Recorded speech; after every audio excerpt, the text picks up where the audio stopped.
and welcome to the Rosbifs Rugby preview for Béziers. Yes, we are doing a preview for all 16 teams in Pro D2. They should be in this playlist, but make sure you subscribe so you get notified about all of them. We are doing a mini dive, a shallow dive into each club. So let's get into this one for Béziers. Béziers, a bit of a weird side, if we're honest. Rich kind of summed it up well on our podcast earlier this week. Yes, the Rosbifs Rugby podcast is out every week of the French rugby season. But Béziers kind of flattered to deceive a lot. There's a lot of stuff there, a lot of talent, but often kind of fall short at the wrong times.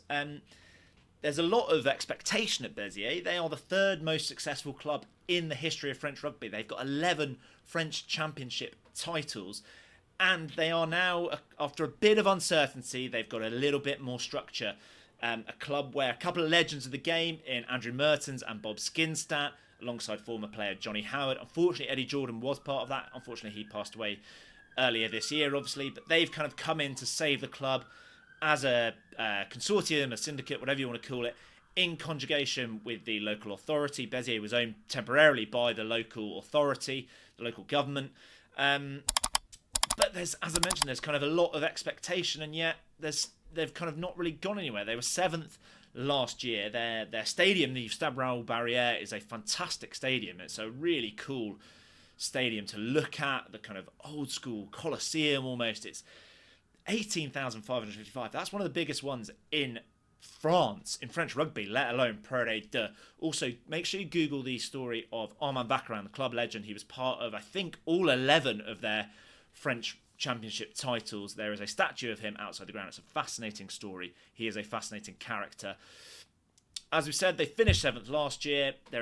Can be a bit inconsistent, and we've both predicted them to finish 7th this year. You know, on form, they've got an all-court game. The backs are full of runners, and the pack has grunt, but it did struggle when they lost a few of their ball carriers at the back end of last season. They had the 6th best attack, the 3rd best defence, 3rd most possession, and 2nd most territory in Pro D2 last year, which kind of shows that generally they're really, really good.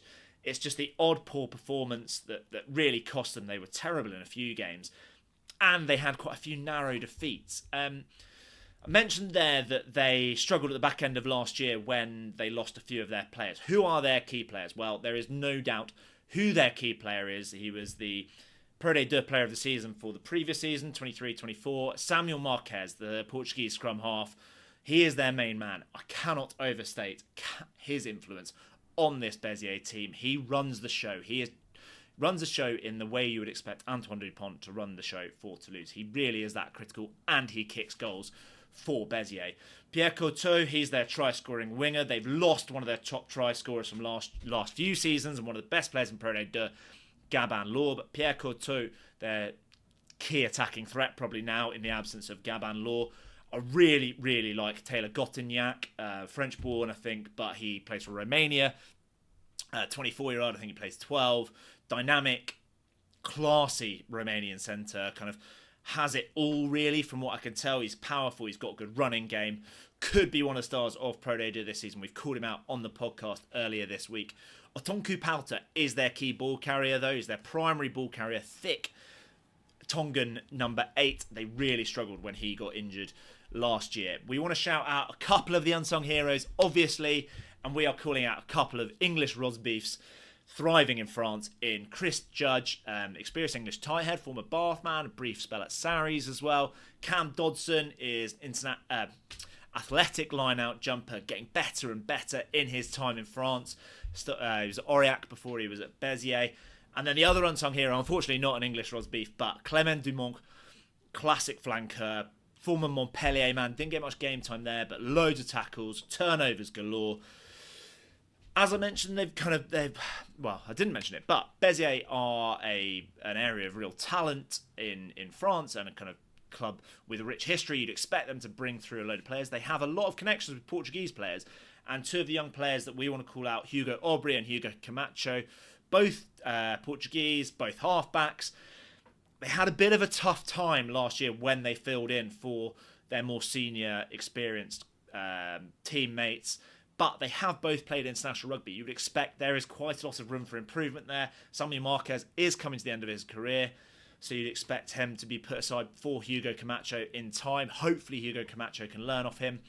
And the other player we want to call out, Maxime Vaquier, another attacking threat, a Belgian centre. So plenty of Tier 2 representation in the Béziers side as well. And they've signed another one in Balthazar Amaya, Uruguayan fullback. Don't know loads about him, but it seems like a cool pickup. Gabin Law was brilliant at fullback for Béziers last year. He was our pick for player of the season. He wasn't actually, Sam Davis, but he was in our top 3. He was a shoo-in for our team of the season. And so Amaya will be replacing him. Another interesting pickup for Béziers is Hugo Zarzewski. Yes, he is the son of Dimitri Zarzewski, who did play for Béziers. And he's kind of left. He was also at Racing with Dimitri Zarzewski, his dad. He's left the academy at Racing. He had a spell in New Zealand. He's a fly half. We'd expect there's some talent there. He's got the same lid. He's got a similar build. We reckon he's one to watch out for.